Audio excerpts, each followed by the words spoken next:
Our top stories. His Majesty the King granted amnesty to 28 inmates of various prisons in the country.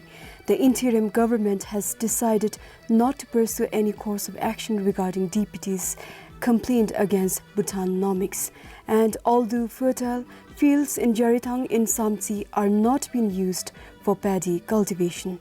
His Majesty the King granted amnesty to 28 inmates of various prisons in the country. His Majesty also approved the open-air prison for 121 inmates of Chamgang who left to work for Lagangs and Gimbas in Paro and Ha on Tuesday. 68-year-old Pema Samdrup, who was convicted of attempt murder, will reunite with his families today. He was granted the amnesty. He tells that the news of royal pardon came to him like a second life. Similarly,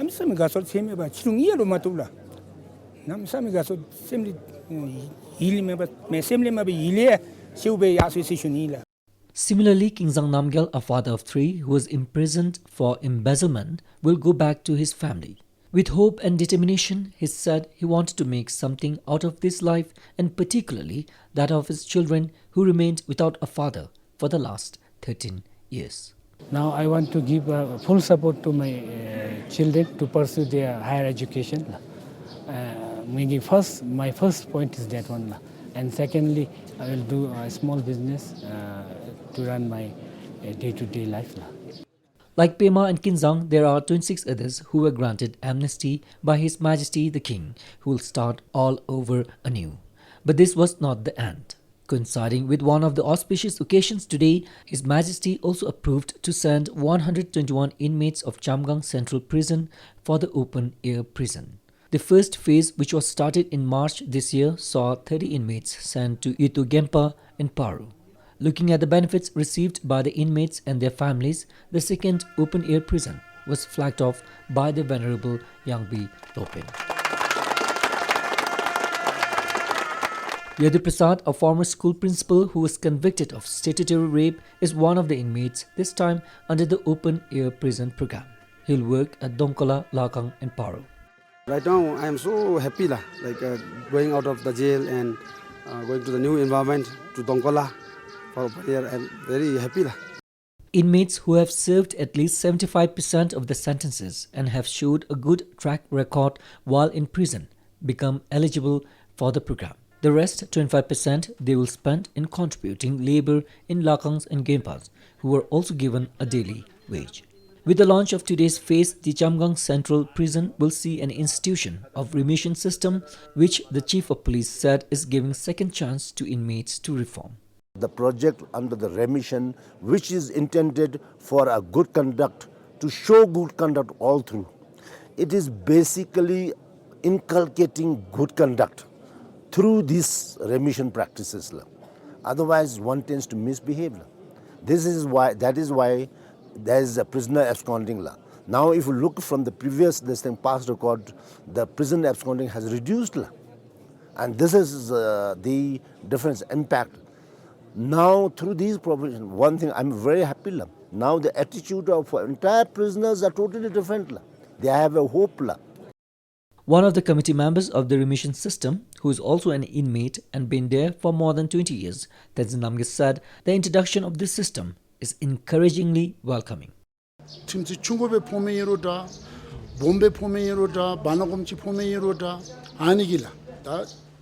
No matter what cases were you involved or what number of sentences you are serving, the remission system takes account of your good behaviors in the prison. This is very encouraging. You will see inmates improving their behavioral attitude. This will give them a hope and a change, which is the most important thing, and you can start from here with this system.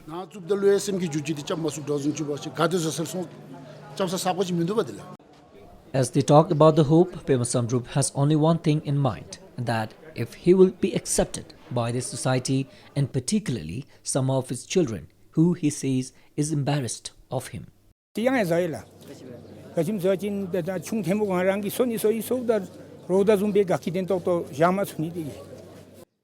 Unlike Pema, Yadu said he does not have a fear of acceptance. Previously, I was doing teaching. Now I think I'll go for private business and look after the education of my children. Two sons who are undergoing their education and look after my age-old parents lah. While parody of life will continue and nobody knows what future has in store for them, was the happiest moment as they take a ride on bus to freedom. Sonam Fanso for PBS News.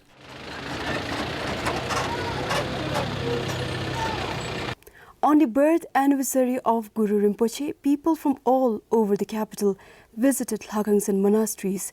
While some people witnessed interesting things, others had a tough time waiting for a chance to get into the monasteries.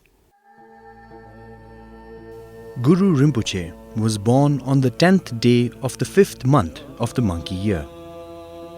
Legend says he appeared miraculously in the blossom of a lotus in a lake called Ocean of Milk in southwest Odiana, which is in present-day Pakistan.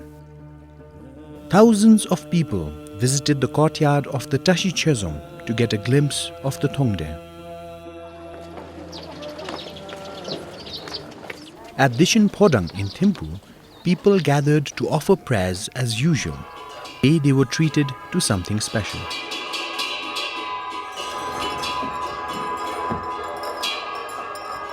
An indoor mass dance. This is called the Jingse Pema Cham. It is relatively new to the West and started at the Tashi Chezong just about 3 years ago. This mass dance was performed mostly in places like Tashigang and Tongsa.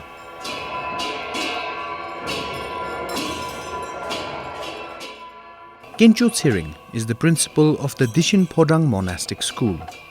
He tells us why the cham is being performed today.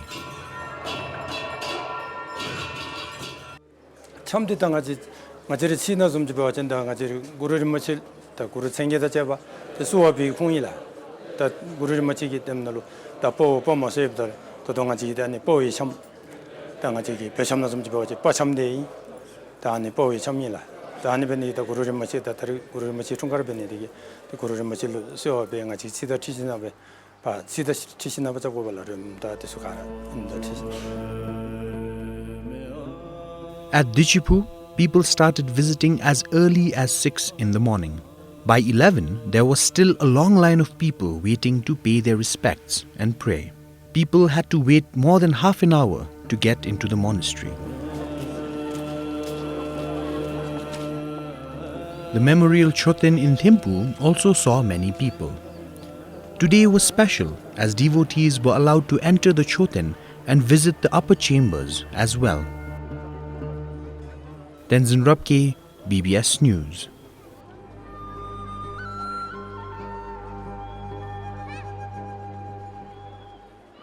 The interim government has decided not to pursue any course of action regarding DPT's complaint against Bhutan Nomics.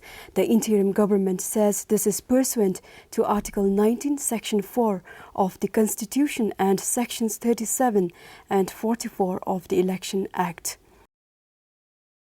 Article 19, Section 4 of the Constitution states that the interim government shall carry out routine functions of the government but shall not be entitled to take any policy decisions or enter into any agreement with foreign governments or organizations.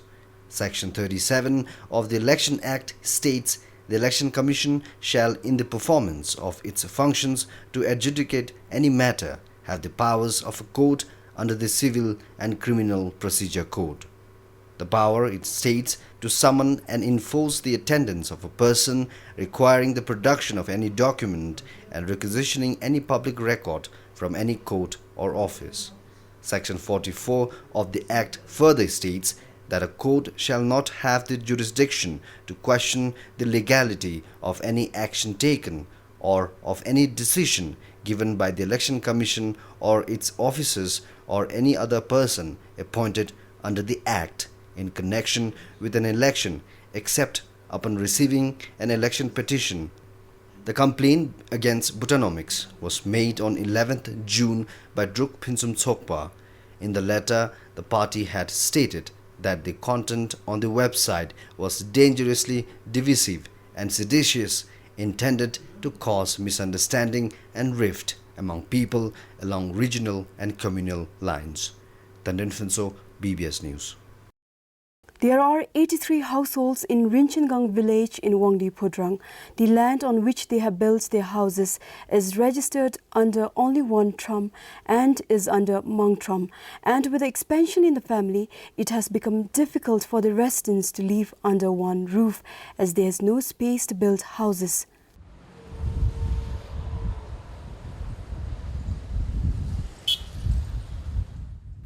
Rinpoche is located on a hillside just opposite to Wangdi Phodrang zone.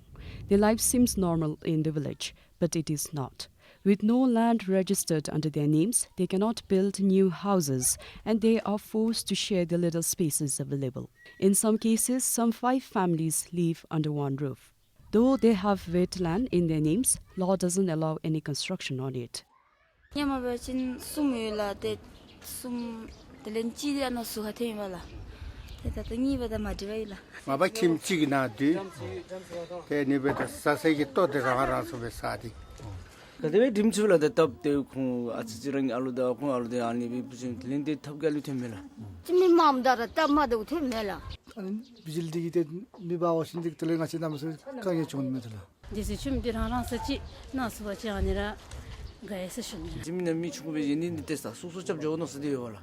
Some of the families have made their homes in just a single room. The village Sokpa said the houses in Rinpoche village are spread across more than 3-acre land, which is registered under Georg's Matram.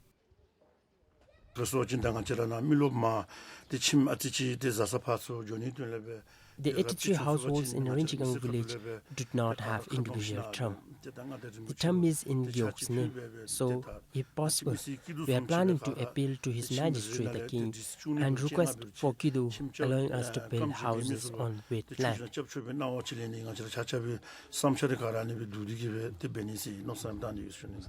Until then, the families have to share the houses which are clustered on the hilltop. Compiled for Kinzangtile, Pemasuki for BBS News.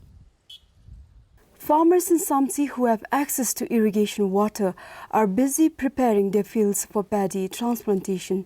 But there are farmers in Jarithang village in Uginsegiok who have left their land fallow due to lack of irrigation water. Paddy cultivation in Samsi begins from next month. Most of the paddy fields at Jarithang village under Uginsegiok in Samsi are left uncultivated in the absence of irrigation water supply. The area is fertile and weather condition favorable for paddy cultivation, but the fields are filled with overgrowth. There is no irrigation water. We have to depend on rain. If we prepare for transplantation, the paddy saplings die due to the heat, as rain is very unpredictable. The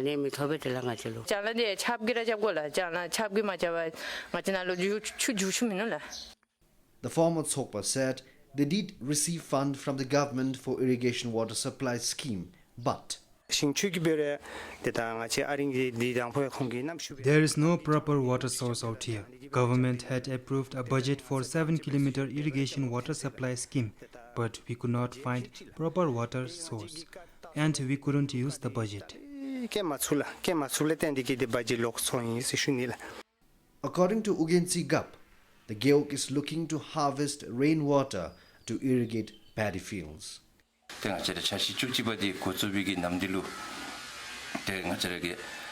the 11th 5-year plan, we are trying to use the technology to harvest rainwater.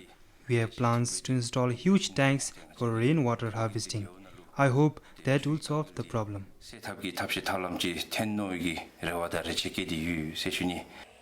soon as the Geok gets the money, the works will begin. Compiled for Karma Wangdi, Tandin Finso BBS News. The Shemgang Dzongkha court has sentenced 9 people, including a woman, to prison terms ranging from 21 months to 15 years for the involvement in gold scripture smuggling case which took place in January. The 9 are from Nyakar village under Nangkur Gyok in Shemgang. The 3 men accused, Kencho Doji, Pema Doji and Leki Doji, have been sentenced to 15 years in prison for robbery of religious antiques, which is a first-degree felony. Sonam Kiba and Tile Finso have been given 3 years and 9 months for robbery and deception, a 4th-degree felony. Gembo Tenzin and Leki Doji have been sentenced to 1 year, 9 months and 21 days for deception and misdemeanor, also 4th degree felony. Sonam Peljor and Jimmy were sentenced to 1 year and 9 months in prison for misdemeanor. The court says those with prison terms of less than 3 years can pay tumthi, which is compensation in lieu of the prison term. They have been given 10 days to appeal. The gold scripture was reported missing on 18th January from Nyakar Hakang, but was recovered in Thimphu by police on the 19th. Kampal for Pema Samrup, Tandan Funso, BBS News. While some schools face shortage of classrooms, there are few schools where classrooms remain locked. Shemgang Higher Secondary School is one of them. 2 academic buildings housing 12 classrooms are locked. Over 8 million ngiltram was spent for the construction of these 2 academic buildings in Shemgang. The buildings were constructed in 2004 to ease the classroom congestion problem the school was then facing. However, today all the classrooms in the buildings remain locked and unused. According to the school authorities, as there was decline in the number of students during this academic year, the buildings were kept idle. The school believes the decline could be because of rural-urban migration. However, in the next academic session, the school authorities are hoping to take in more students from Buli Middle Secondary School, which was upgraded in 2010. Currently, Shemgang High Secondary School has over 400 students, and these students are using the 2 old academic buildings. Compiled for Pema Samrup, Salong Funso for BBS News. There is a tiny village with only 12 people under Mongar Zongkak. No one knows exactly when the village came into existence. Our reporter King Katashi visited this unique village and has this story. This is Salipong village under Salambi Gyok in Mongar. It takes about 5 hours walk and hike from Salimbi and Nagor to reach this hidden village. Isolated and at the verge of extinct, Salipong village is unique to its true sense. There are only 12 people living in the village. Most of them are very old. And what is most striking is that most of the inhabitants of this village can neither talk nor hear. It is believed this could be the consequence of intermarriage in the village. Of the 4 households in the village, the entire family members of the 2 households were born with speech and hearing impairment. According to the elderly people BBS spoke to, the impairment had been passed down to 3 generations. However, over the years, they have learned to make a living on their own by cultivating crops and rearing livestock. The villagers now have access to clean drinking water. Works to electrify their village are also underway.